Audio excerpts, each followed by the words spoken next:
Hello and welcome. This video will cover the AWS Identity and Access Management service. Identity and Access Management is one of the first services you will use in AWS.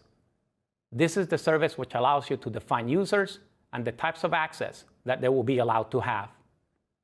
Identity and Access Management is a free service. There is no charge for you in order to define users, groups, roles, and access controls. Identity and Access Management is a global service. That means that IAM resources are available to all regions of the AWS cloud. IAM allows you to control access to all your AWS services using policies and assign them to specific users in order to define operational groups like systems administrators, database administrators, storage administrators, and security administrators. IAM handles authentication and verification of access for a user, role, or to a specific resource. In a nutshell, Identity and Access Management is a tool that centrally manages access to launching, configuring, managing, and terminating resources in your AWS account. It provides a fine-grained control over access to resources, including the management of who can access the resources and how they can be accessed. You can grant different permissions to different people or even applications. Identity and Access Management allows you to define some items that require definition. First, a user is usually a person that has been allowed to access your AWS account. Each user must have a unique name with no spaces in the name and should be assigned a way to identify itself. Something as simple as a password will work. A group is an efficiency mechanism to apply permissions. Basically, you define a group and apply an access policy to it. You then can add and remove users to the group without needing to attach policies directly to each user. Groups are useful to carefully define access to different responsibility teams like DBAs, developers, and auditors. A policy is a document which defines access to one or more services. Policies are created independently of users and groups. They can then be attached in order to enable the access controls that they define. A role is a mechanism for granting temporary access to AWS services. For example, a user can assume a role to access a service that is not normally available. The user assumes the role, deals with the service as needed, and then reverts back to its usual access. This is similar to the sudo command in Linux operating systems, where a user can perform an administrative function that is not normally available to him. A role is a way to grant access to resources in a temporary basis and only to selected users or applications. Authentication is a basic computer security concept. A user or a system must first prove their identity. Consider how you authenticate yourself when you go to the airport and you want to get through the airport security. In this situation, you must present some form of identification to the security official in order to prove who you are before you can enter a restricted area. A similar concept applies for gaining access to AWS services. When you define an Identity and Access Management user, you select what type of access the user is permitted to use. You can assign two different types of access to users. They are programmatic access and AWS Management Console access. You can combine these two as you see fit. You can assign programmatic access only, console access only, or you can assign both types of access. If you grant programmatic access, the user will be required to present an access key ID and a secret access key, a key pair, when they make an AWS API call by using the AWS CLI or the AWS SDK. If you grant management console access, the user will usually be required to fill at least their username and a password. If multi-factor authentication is enabled for that user, they will be asked for the MFA code. For increased security to services, we recommend enabling MFA.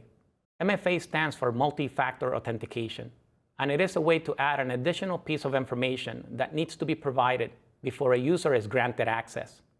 The idea is to protect against a password being compromised. Even if someone knows the user ID and password, they will still need to provide the MFA code in order to gain access. This makes it much harder to break into an account. Options for generating the MFA authentication token include virtual MFA compliant applications like Google Authenticator or a U2F security key device like a YubiKey. Finally, you can also use a hardware MFA device like those provided by Gemalto. Authorization is the process of determining what permissions a user or service should be granted. After a user has been authenticated, they must be authorized to access any service. By default, identity and access management users do not have permissions to access anything. Instead, you must explicitly grant permissions for creating a policy and attaching it accordingly to the user. The idea of users, groups, and roles having zero access when they are created relates to the principle of least privilege. This is the principle of applying the minimal set of permissions needed to perform a particular task. In the AWS cloud, most resources are sealed shut when they are created, and you provision access to them using a policy attached to a user, a group, or a role. The principle of least privilege is an important concept in computer security. It promotes that you grant only the minimal user privilege needed to the user based on the needs of your users. When you create identity and access management policies, it is best practice to follow this security advice of granting least privilege. Determine what users need to be able to do, and then craft policies for them to let users perform only those tasks. An identity and access management policy is a document written using JavaScript object notation. A policy lists the permissions that allow or deny access to services in AWS. There are two types of identity and access management policies. The first, identity-based policies, are permission policies that you can attach to a principal or identity, such as an IAM user, role, or group.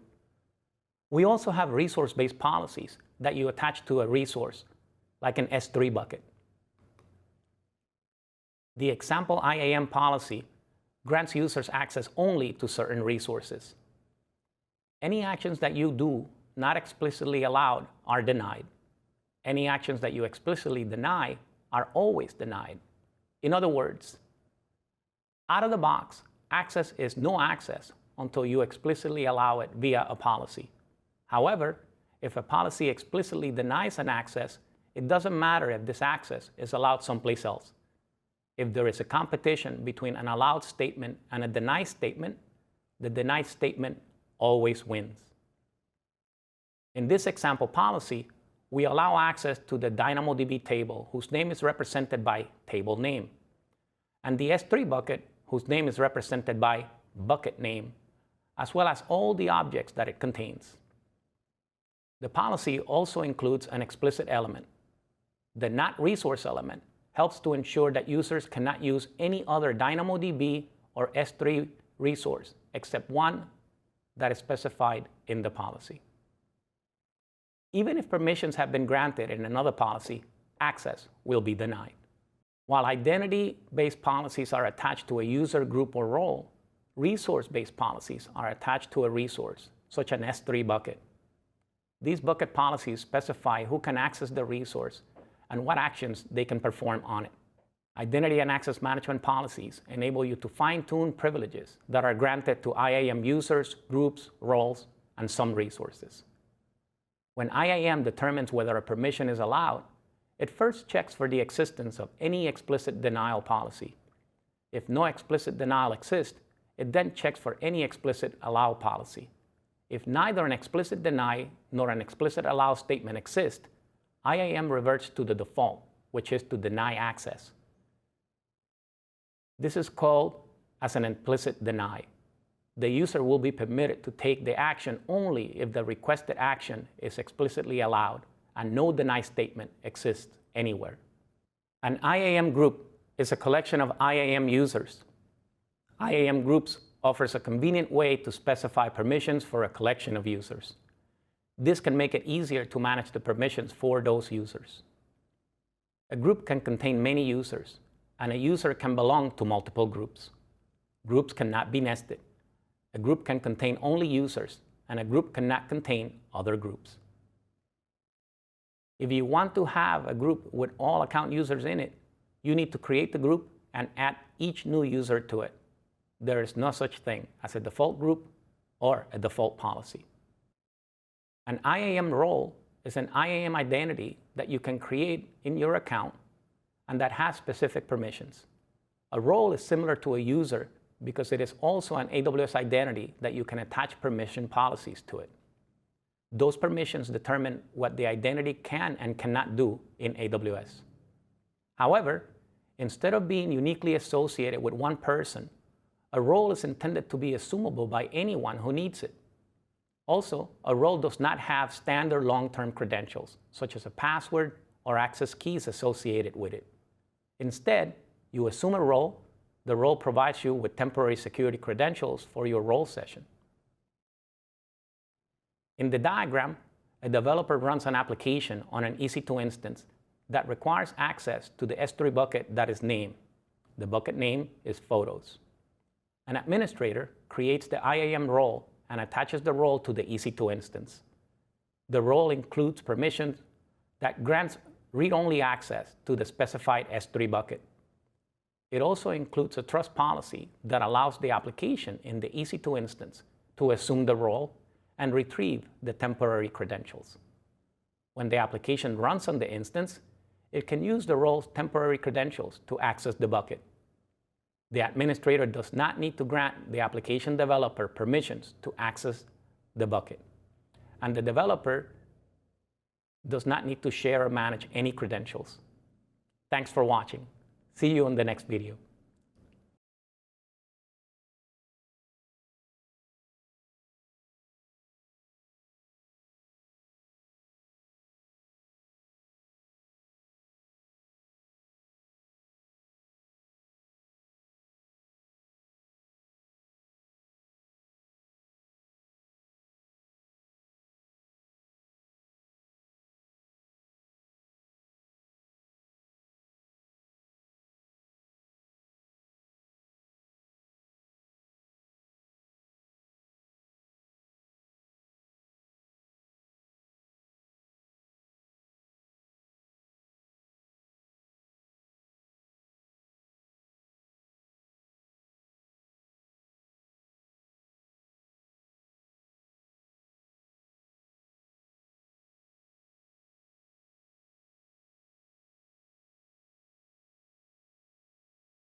In this setup demo, I'll show you examples of Identity and Access Management, or IAM. I've got the console open here, so I'll click on IAM. The first example I'll show you is configuring a role that can be assumed by an EC2 instance. So I'll click on Roles and then Create a Role. So the trusted entity in this example is going to be an EC2 instance, but you can see there are other examples of other entities that can be trusted. I'll click on EC2. Imagine we have an application running on an EC2 instance that needs access to S3 buckets. Well, let's set those permissions up. I'll click Next. A role can have policies associated with it. So let's see what policies we already have that include S3. So we have an Amazon S3 full access, a read-only access, gives us read-only access to all buckets. That sounds like that would work for my application, so I'll select that one. Maybe it also needs access to DynamoDB. And we've got one here, DynamoDB read-only access. Let's go for that one. And lastly, I'll click Review and give the role a name. I'll call it My App Role. And you can see the two policies it has here and create that role. Now if I go to EC2s, I'll launch an instance. Pick the default Linux Amazon AMI, go for the default instance type, configure the instance details, and now you can see the My App role appears here. If I were to use this when I create the EC2 instance, the EC2 instance would then have the policies that are associated to that role. It would be able to read from DynamoDB and S3. Well, that's an example of using it for EC2. I'll cancel this and I'll go back to IAM. IAM is a service that lets you securely control access to AWS resources by particular entities. So that entity could be an EC2 instance or it could be a user. Let's create a group and we'll create a user inside the group. Let's imagine we have a group of network operators. I'll call the group name NetOps. I can apply one of the policies to this group. So maybe my NetOps group should have full access to the VPC. So I'll select this one for NetOps and click Next Step. So we have a NetOps group and we've got Amazon VPC full access. So this is a policy that's pre-configured for us. And I'll create that group. Now I'll create a user. So I'll add a user and we'll call this user Dave. And Dave's going to have management console access, auto-generated password that they have to change when they log in. Set the permissions for Dave. Well, if we put Dave into the NetOps group, then he's going to inherit the roles that are associated with that group. So I'll add him to the group and click Review. He's in the group NetOps. Let's create user. And then I could send the credentials to Dave, or I could ask him to log in and set his password. Let me go back and click on Dave. You can see the permissions that Dave has is Amazon VPC full access because of the group that he has membership of, which is the NetOps group. If I select policies here, we can see the built-in policies that I've been using in my examples, but we could also create our own policies. There's a visual editor where you can choose services, actions, resources, and request conditions. And you can also write your own policies in JSON. This allows you to create custom sets of policies that could be for particular users or groups or other resources. Remember, IAM is based on a principle of least privilege. No entity or user should have any more privileges than they need.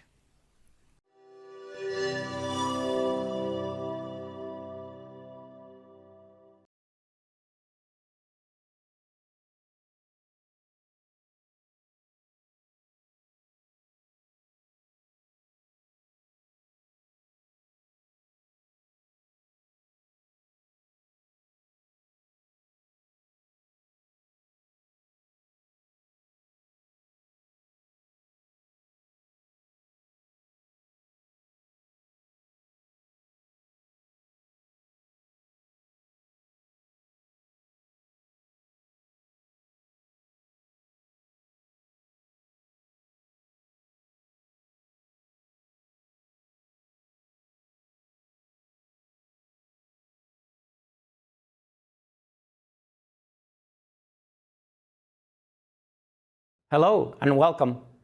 This video will cover securing a new AWS account.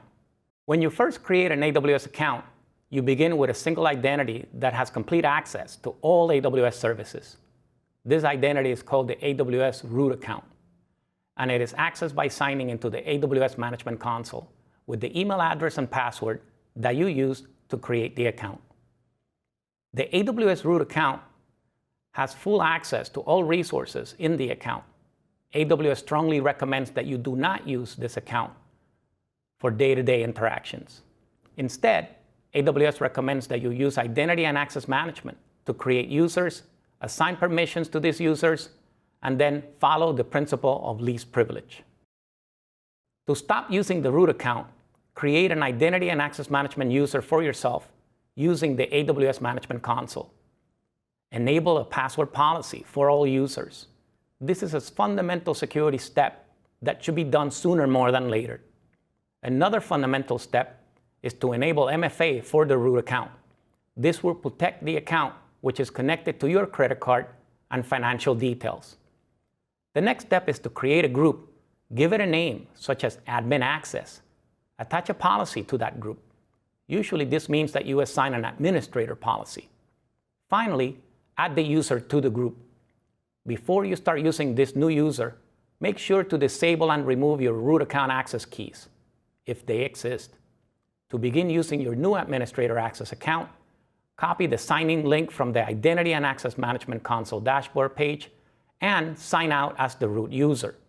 Finally, browse to the sign-in link that you copied and sign to the console using your new user credentials. Don't forget to store your account root user credentials and MFA device in a secure place. Another recommended step for securing a new AWS account is to require multi-factor authentication. When you log in as the administrator user, you will want to enable multi-factor authentication for that account. You can also use MFA to control programmatic access. AWS CloudTrail is a service that logs all API requests to resources in your account. In this way, you enable operational auditing on your account. AWS CloudTrail is the baseline login service in order to answer the who, the what, the when, and the where of your API interactions. CloudTrail logs are the basis for security and forensic investigations. They are also useful in documenting compliance when needed. AWS CloudTrail is enabled on your account creation by default, and it keeps a record of the last 90 days of account management event activity. You can view and download the last 90 days of your account activity for all API interactions. You can also extend the retention period beyond 90 days if needed.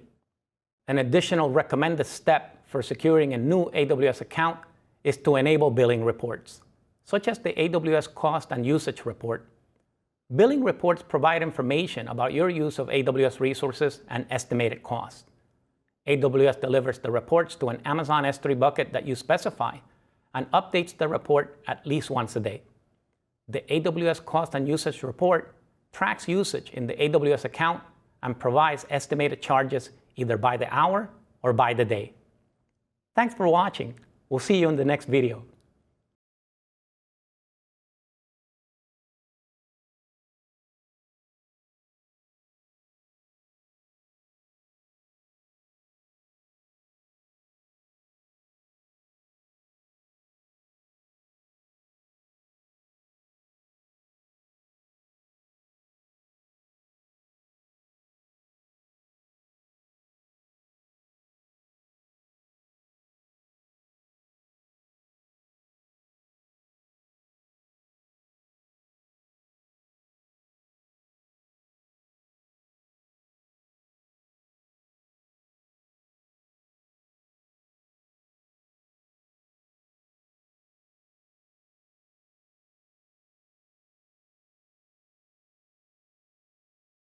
Hello and welcome. This video will cover securing multiple accounts with the AWS Organizations service. AWS Organizations is an account management service that enables you to consolidate multiple AWS accounts into an organization that you create and centrally manage. AWS Organizations is first mentioned for consolidated billing.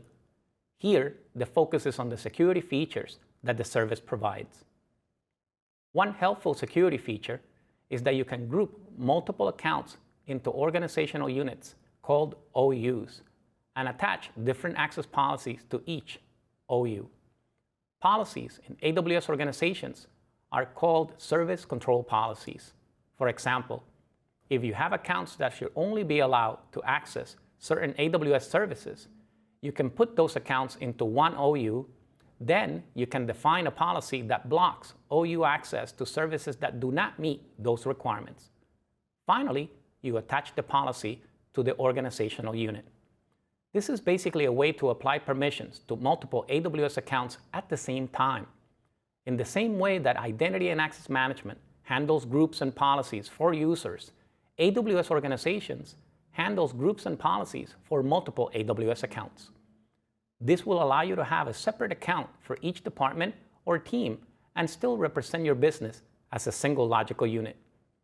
Another security feature is that AWS Organizations supports Identity and Access Management. AWS Organizations expands that control to account level if needed by giving you control over what users and roles in an account can do, similar to what IAM does. This is above and beyond the control of what a group of separate accounts can do. Here's a closer look at the service control policy feature of AWS organizations. Service control policies offer central control over the maximum available permissions for all accounts in your organization, enabling you to ensure that your accounts stay in your organization's access control guidelines. Service control policies are available only in an organization that has all features enabled, including consolidated billing. Service control policies are not available if your organization has enabled only the consolidated billing feature. Service control policies are similar to identity and access management permission policies, and they use almost the same syntax. However, service control policies never grant permissions. Instead, service control policies are JSON syntax policies that specify the maximum permissions for an organization or OU. Attaching a service control policy to the organization root or an organizational unit defines a safeguard for the actions that accounts in that organization root or organizational unit can actually do. However, it is not a substitute for well-managed identity and access management configurations within each account. You must still attach identity and access management policies to users and roles in your organization's accounts to actually grant permissions to use them. AWS Key Management Service, or KMS, is a service that enables you to create and manage encryption keys and to control the use of encryption across a wide range of AWS services and your applications. AWS KMS is a secure service that uses hardware security modules to protect your keys. AWS KMS also integrates with AWS CloudTrail to provide you with logs of all key usage to help meet your regulation and compliance needs. Customer master keys are used to control access to other keys that encrypt and decrypt your data. You can create new master keys when you want, and you can manage who has access to these keys and which services they can be used with. You can also import keys from your own key management infrastructure into the AWS KMS service. AWS KMS integrates with most AWS services, which means that you can use AWS KMS master keys to control the encryption of data stored in most AWS services. Amazon Cognito provides solutions to control access to AWS resources from your application. You can define roles and map users to different roles so your application can access only the items that are authorized for each user. Amazon Cognito uses common identity management standards, such as the Security Assertion Markup Language, or SAML, version 2.0. SAML is an open standard for exchanging identity and security information with applications and identity service providers. Applications and identity service providers that support SAML enable you to sign in by using your corporate directory credentials, such as your username and password from Microsoft Active Directory. With SAML, you can use single sign-on to sign into all your SAML-enabled applications by using a single set of credentials. Amazon Cognito helps you meet multiple security and compliance requirements, including requirements for highly regulated organizations such as healthcare companies and merchants. AWS Shield is a managed distributed denial of service attack protection service that safeguards applications that run on AWS. It provides always-on detection and automatic mitigations that minimize application downtime and latency, so there's no need to engage AWS support to benefit from DDoS protection. AWS Shield helps protect your website from all types of DDoS attacks, including infrastructure layer attacks like User Datagram Protocol or UDP floods, state exhaustion attack like TCP SYN floods, and application layer attacks like HTTP GET or POST floods. AWS Shield Standard is automatically enabled on all AWS customers at no additional cost, while AWS Shield Advanced is an optional paid service. AWS Shield Advanced provides additional protection against more sophisticated and larger attacks for your applications that run on Amazon EC2 instances, Elastic Load Balancers, Amazon CloudFront, Amazon Global Accelerator, and Amazon Route 53. AWS Shield Advanced is available to all customers. However, to contact the DDoS response team, customers need to have either business or enterprise support. Thanks for watching. We'll see you on the next video.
Hello and welcome.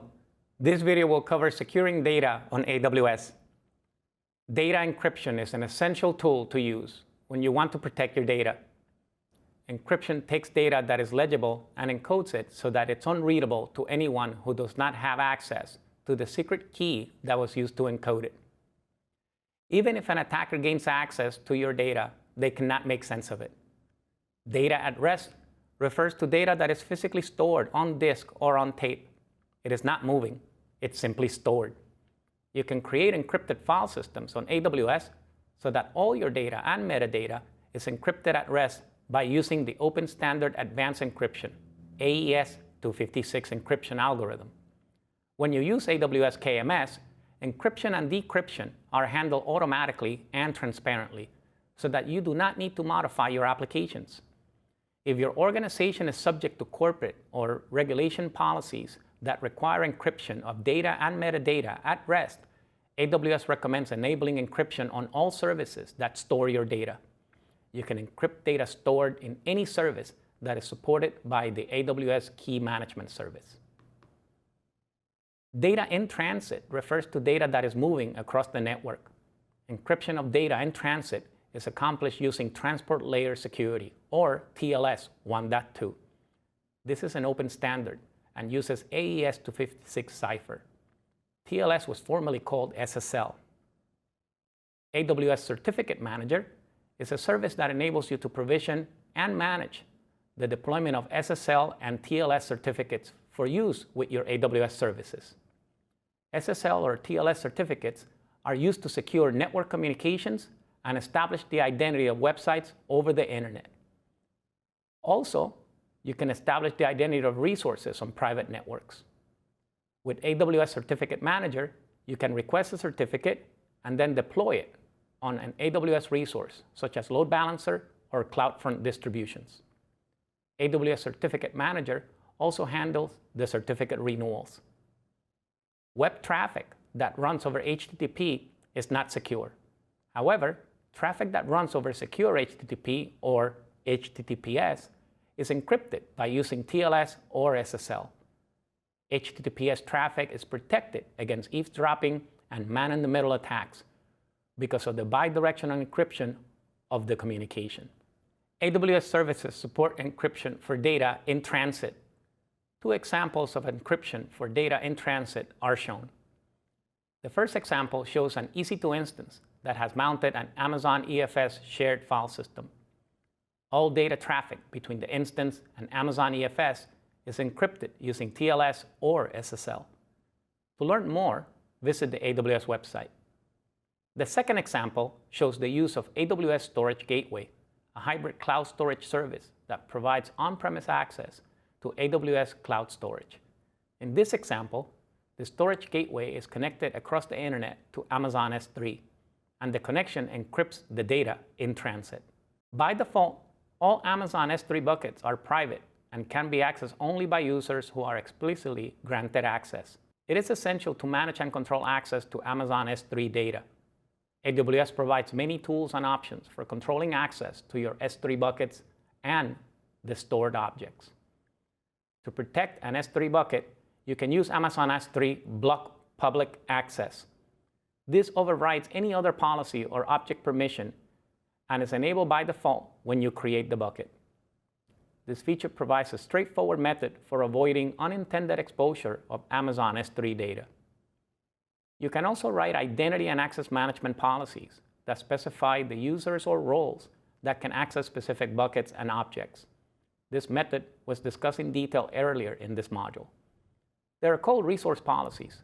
Typically, resource policies or bucket policies are used when the user or system cannot authenticate by using identity and access management. Bucket policies can be configured to grant access across AWS accounts or to grant public or anonymous access to Amazon S3 data. If bucket policies are used, they should be written carefully and tested fully. You can specify a deny statement in a bucket policy to restrict the access. Access will be restricted even if the users have permissions that are granted in an identity-based policy that is attached to the user. Setting access control lists on your buckets is another way to protect them. ACLs are less commonly used because ACLs predate identity and access management. If you do use ACLs, do not set the access that is too open or permissive. AWS Trusted Advisor provides a bucket permission check feature that is a useful tool for discovering if any of the buckets in your account have permissions that grant global access. Thanks for watching. We'll see you in the next video.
Hello and welcome.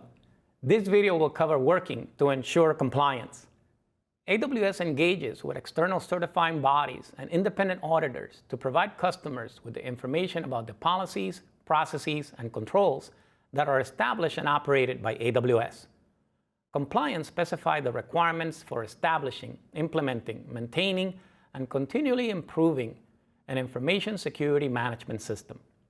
Certification requires development and implementation of a rigorous security program. The Information Security Management System defines how AWS manages security in a holistic and comprehensive manner. AWS also provides security features and legal agreements that are designed to help support customers with common regulations and laws. One example is the Health Insurance Portability and Accountability Act, or HIPAA. AWS Config is a service you can use to assess, audit, and evaluate the configuration of your AWS resources. AWS Config maintains a history of your AWS configuration and allows you to define who can change what and where. AWS Config does this by continuously monitoring and recording your AWS resource configurations. With AWS Config, you can automate the evaluation of recorded configurations against a set of rules. You can also review changes in your configuration and relationships between AWS resources. You can review detailed configuration histories and determine your overall compliance against the configurations specified in your internal guidelines. Doing this comparison simplifies compliance, auditing, security analysis, change management, and operational troubleshooting. As you can see in the AWS Config dashboard image shown here, AWS Config keeps an inventory listing of all resources that exist in the account, and it then checks for configuration rules. Non-compliant resources are flagged. This alerts you to configuration issues that you need to address in the account. AWS Config is a regional service. To track resources across region, you need to enable it in every region that you want to use. AWS Config also offers an aggregator feature that can show resources across multiple regions and even multiple accounts. AWS Artifact provides on-demand downloads of AWS security and compliance documents. You can submit the security and compliance documents to your auditors to demonstrate the security and compliance of your AWS infrastructure and services. You can also use these documents as guidelines to evaluate your own cloud architecture and assess the effectiveness of your company's internal controls. AWS Artifact only provides documents about AWS. AWS customers are responsible for developing or obtaining documents that demonstrate the security and compliance of their applications. You can also use AWS Artifact to review, accept, and track the status of AWS agreements, such as the Business Associate Agreement, or BAA. A BAA typically is required for companies that are subject to HIPAA to ensure protected health information. With AWS Artifact, you can accept agreements with AWS and designate AWS accounts that can legally process restricted information. You can accept an agreement on behalf of multiple accounts. To accept agreements for multiple accounts, use AWS organizations to create an organization. Thanks for watching. We'll see you on the next video.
Welcome back.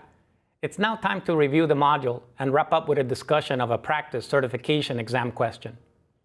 In summary, in this module, you learn how to recognize the shared responsibility model, identify the responsibility of the AWS and customer, recognize identity and access management users, groups, and roles, describe different types of security credentials in IAM, identify the steps to secure a new AWS account, secure AWS data in transit and at rest, and finally, describe AWS compliance programs. Let's look at a sample certification question. Which of the following is AWS's responsibility under the AWS Shared Responsibility Model? The keywords to recognize are AWS's responsibility, which is what you need to find from the list of options. AWS Shared Responsibility Model, which references the model that was discussed earlier in this module. The correct answer is B, maintaining physical hardware. Thanks for watching. See you on the next video.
Hello and welcome.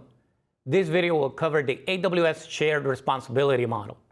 Security and compliance are a shared responsibility between AWS and customers.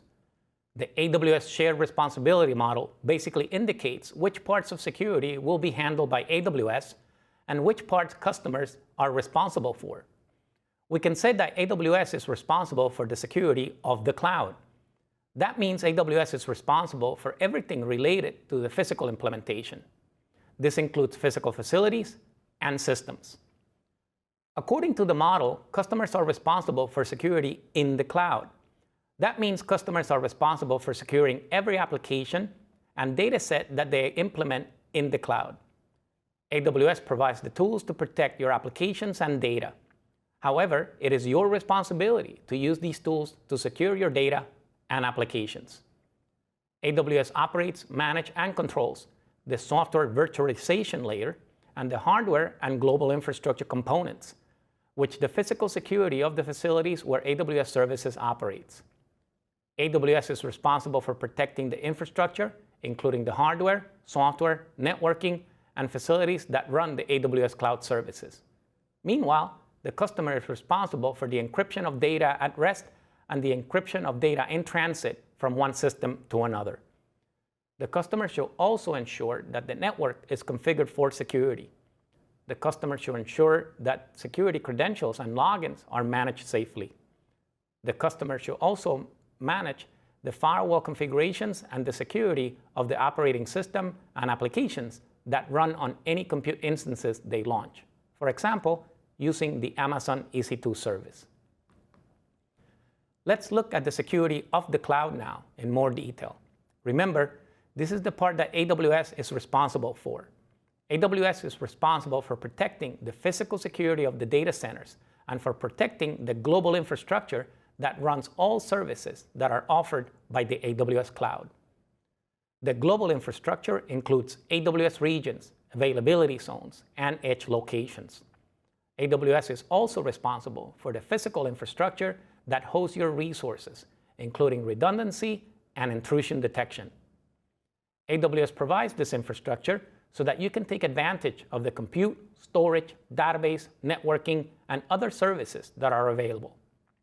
AWS ensures that the virtualization infrastructure provides isolation between customer workloads. For example, the EC2 instances of one customer are isolated from the compute environments of another customer. Now, let's look at the security in the cloud in more detail. Remember, this is the part that the customer is responsible for. As a customer, you are responsible for what you deploy when using AWS services. The specific security step you must take depend on the services that you use and the complexity of your applications. For example, if you make use of the EC2 service, you are responsible for securing the operating system that runs on your EC2 instances. You are also responsible for securing your applications and for configuring your security groups and network settings appropriately. You are also responsible for managing the security of your AWS data. When you use AWS services, you maintain complete control over your data. Given consideration to what data you choose to store in the AWS cloud, which services will need to make use of the data, and the geographic locations where the data will be stored. As a customer, you can encrypt your data as it moves and also when it's at rest. With regards to cloud computing offerings, you may have heard people talk about infrastructure as a service, platform as a service, and software as a service. These are popular terms for categorizing services. Infrastructure as a service refers to services when you maintain control and management of most of the system. Amazon EC2 is an example of a service that could be categorized as infrastructure as a service because you are provided with a virtualized server and you have complete control over managing that virtual server, very similarly to how you will manage it if it were a physical server in your physical facility and data center. On your EC2 instances, you manage the operating system and you decide what software to install. With infrastructure as a service, you retain a very high degree of control, and as a result, you have more responsibility for the security of the resources you create and manage. Platform as a service refers to services that make use of infrastructure, but where that infrastructure is largely hidden from your view and is instead managed by the cloud provider. Platform as a service removes the need for you to manage the infrastructure, and you can instead focus on your code and on implementing your applications. AWS services such as Amazon Relational Database Service, can be categorized as platform as a service because AWS operates and updates the servers, the operating system, and automates the backups. You don't need to worry about resource procurement, capacity planning, software maintenance, or patching. You only need to access the endpoints to store and retrieve data. Software as a service refers to services that provide a complete, out-of-the-box software solution. The software is centrally hosted, and you, the customer, do not need to manage any of the infrastructure that supports the service. Some AWS services, such as AWS Trusted Advisor and AWS Shield, could be categorized as software as a service offerings. The licensing model for software as a service offerings is typically subscription or pay-as-you-go. Thanks for watching. We'll see you in the next video.